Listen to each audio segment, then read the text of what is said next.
बिस्मिल्लाहिर्रहमानिर्रहीम अस्सलाम वालेकुम। वेलकम बैक सीमा ज़ाटी किचन में। कैसे हैं मेरे प्यारे दोस्तों और व्यूवर्स। उम्मीद करती हूँ आप सब खैरियत से होंगे और मैं बिल्कुल ठीक हूँ आप लोग की दुआओं से। आज बहुत ही मज़ेदार रेसिपी आप लोग के साथ शेयर करूँगी आलू मटर गोश्त की, जो खाने में बहुत ही टेस्टी होती है और हर कोई इसे बहुत ही ज़्यादा शौक़ से खाते हैं। बनाना बहुत ही आसान है और इसे बनाने के बाद उंगलियां चाटने पर मजबूर हो जाएंगे, इतनी मज़े की बनेगी। तो प्लीज़ रेसिपी को स्किप करके नहीं देखिएगा। चलिए इसे बनाना स्टार्ट करते हैं।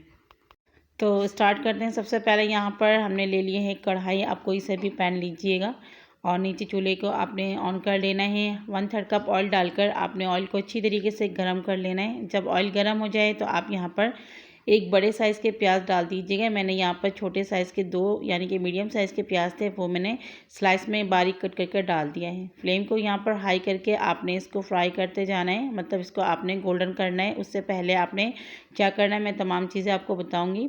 तो ये देखिए, सबसे पहले जब प्याज का कलर हल्का सा ऐसे मतलब चेंज हो जाए, हल्का हल्का सा पिंक होना शुरू हो जाए, तो कुछ यहाँ पर खड़े गरम मसाला ऐड करेंगे। तो यहाँ पर मैंने 2 तेज़ पत्ते लिए हैं छोटे साइज़ के, अगर बड़े हो तो 1 डाल दीजिएगा। और यहाँ पर है 3 छोटी हरी इलायची और 1 बड़ी काली इलायची। 2 इंच का हमने दालचीनी का टुकड़ा लिया, 8-10 लौंग लिए और तकरीबन 10 से 12 अदद काली मिर्च ये हमने यहाँ पर डाल दी हैं।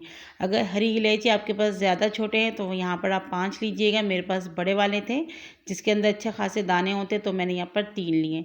इसे हम अच्छी तरीके से पका लेंगे। ये देखिए फ्राई कर लिया। जब प्याज का कलर इस तरीके से हल्का गोल्डन हो जाए और जो हमारे गरम मसाले वो भी अच्छी तरीके से इसमें सौटे हो जाए, मतलब अच्छा सा खुशबू आना शुरू हो जाए, उसके बाद आपने लहसुन अदरक का पेस्ट शामिल कर लेना है 1 टेबलस्पून भरकर। तो आप देख सकते हैं मैंने काफ़ी बड़ा चम्मच भरकर डाला है और इसको आपने अच्छी तरीके से तकरीबन 1 मिनट तक दोबारा से आपने लहसुन अदरक को फ्राई कर लेना है प्याज के साथ, जब तक लहसुन अदरक का खुशबू यहाँ पर आना शुरू ना हो जाए। लहसुन अदरक यहाँ पर हमारे भुन चुके हैं और इसकी स्मेल वो ख़त्म करना बहुत ज़रूरी है। अब यहाँ पर हमने बड़े साइज़ का 1 टमाटर ले लिया, तो उसे भी मैंने देखिए छोटे छोटे करके कट कर लिया है। अगर टमाटर छोटे हैं तो यहाँ पर आप 2 डाल दीजिएगा, ठीक है। यहाँ पर अच्छी तरीके से इसे भी हमने मिक्स कर लिया है। अब यहाँ पर हम शामिल करेंगे हरी मिर्चों का पेस्ट। तो यहाँ पर मैं 1.5 टेबलस्पून यानी 1.5 भर के चम्मच में हरी मिर्चों का पेस्ट शामिल कर रही हूँ। हम लोग थोड़ा सा तीखा पसंद करते हैं। अगर आप लोग लाइट मिर्ची का पसंद करते हैं तो यहाँ पे मिर्ची की तादाद आप कम कर लीजिएगा।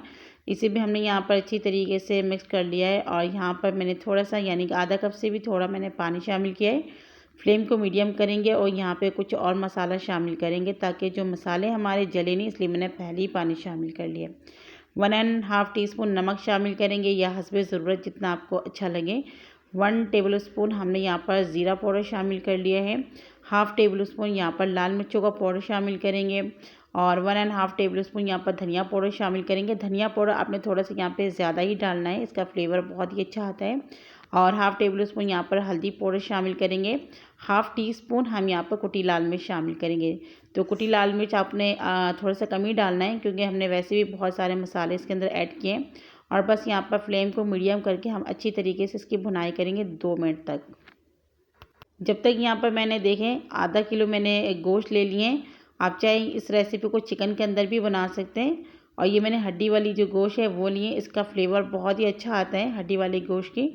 और पीस भी मैंने इसके छोटे छोटे कर लिए अच्छी तरीके से। इसे मैंने वॉश कर लिया है, तो इसे हम साइड में रखते हैं। मसाले देख लेते हैं। तकरीबन यहाँ पर हमारे 3 मिनट हो चुके हैं। मसाले भी यहाँ पर अच्छा खासा भुन चुका है, प्याज वगैरह सारे यहाँ पर गल चुके हैं।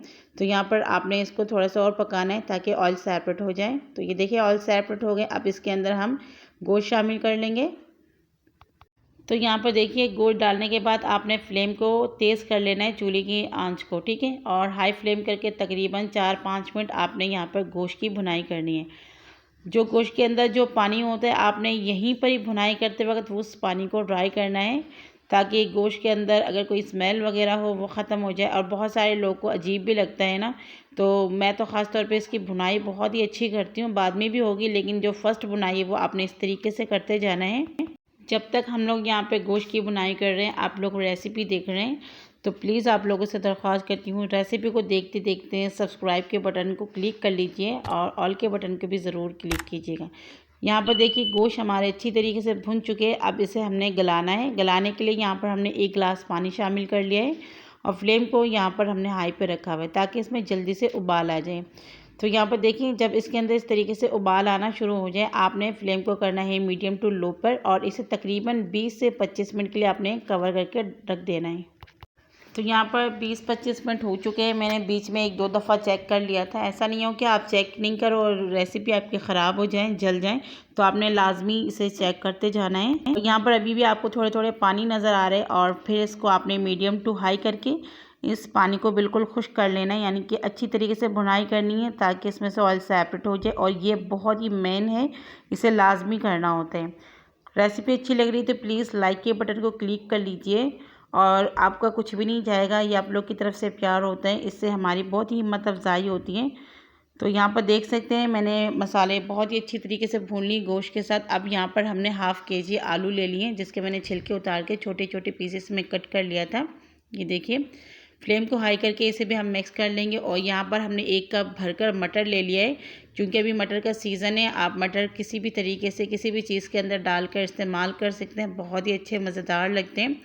और यहाँ पर मेरे पास हाफ़ केजी मटर था, जिसे मैंने साफ़ करने के बाद धो धा लिया है और 1 कप ये मटर मेरे पास बचे।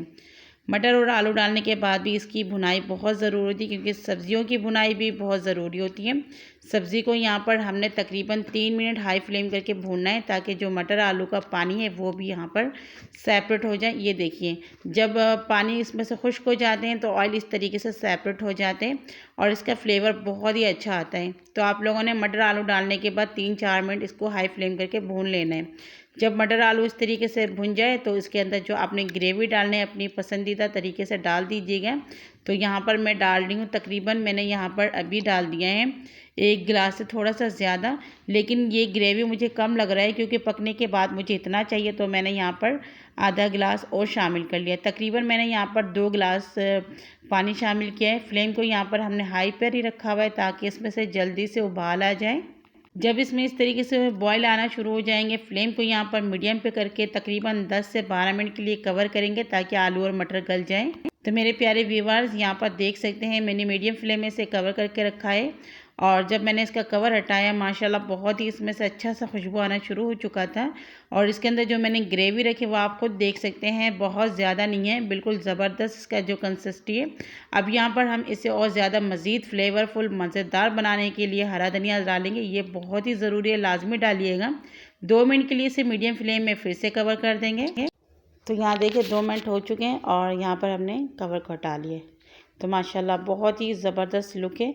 और जो हमने ग्रेवी बनाया बिल्कुल भी ये पतला नहीं बना, ना ज़्यादा गाढ़ा बनाए। तो यहाँ पे ग्रेवी आप अपनी तरीके से, मतलब अपने जो घर के फैमिली मेम्बर्स के हिसाब से बना सकते हैं। चूल्हे की फ्लेम को यहाँ पर हम ऑफ़ कर लेंगे और इसे हम डिश आउट कर लेते हैं। तो ये लीजिए, माशाल्लाह माशाल्लाह मेरे प्यारे दोस्तों और व्यूवर्स, मज़ेदार से हमारे आलू मटर गोश्त आपने देखे किस तरीके से जल्दी से भी बन गए और कितने ज़बरदस्त तरीके से इसे हमने बनाए। और ये बहुत ही टेस्टी लगेगी, आप इसे ज़रूर बना के देखिएगा। नान, रोटी, चपाती या फिर चावल, किसी भी चीज़ के साथ, पराठे के साथ खा लेंगे, बहुत ही मज़ेदार लगती हैं। हल्का सा इसके ऊपर हम धनिया शामिल करेंगे खूबसूरती के लिए। ये देखिए फ़ाइनल लुक। तो मुझे तो बहुत ही मज़ेदार और अच्छी भी लगी हैं। आप लोग को मेरी रेसिपी कैसी लगी है प्लीज़ कमेंट्स करके ज़रूर बताइएगा और ट्राई ज़रूर कीजिएगा। और रेसिपी अच्छी लगी है तो प्लीज़ लाइक कर लीजिए, चैनल में नए हैं तो सब्सक्राइब भी कर लीजिए, बेल आइकन को ज़रूर प्रेस कीजिएगा जिससे मेरी तमाम वीडियो के नोटिफिकेशन मिलेंगे। और वीडियो को स्किप करके नहीं देखिएगा। एक नई रेसिपी के साथ फिर हाजिर होंगी। दुआ में याद रखिएगा। अल्लाह हाफ़िज़।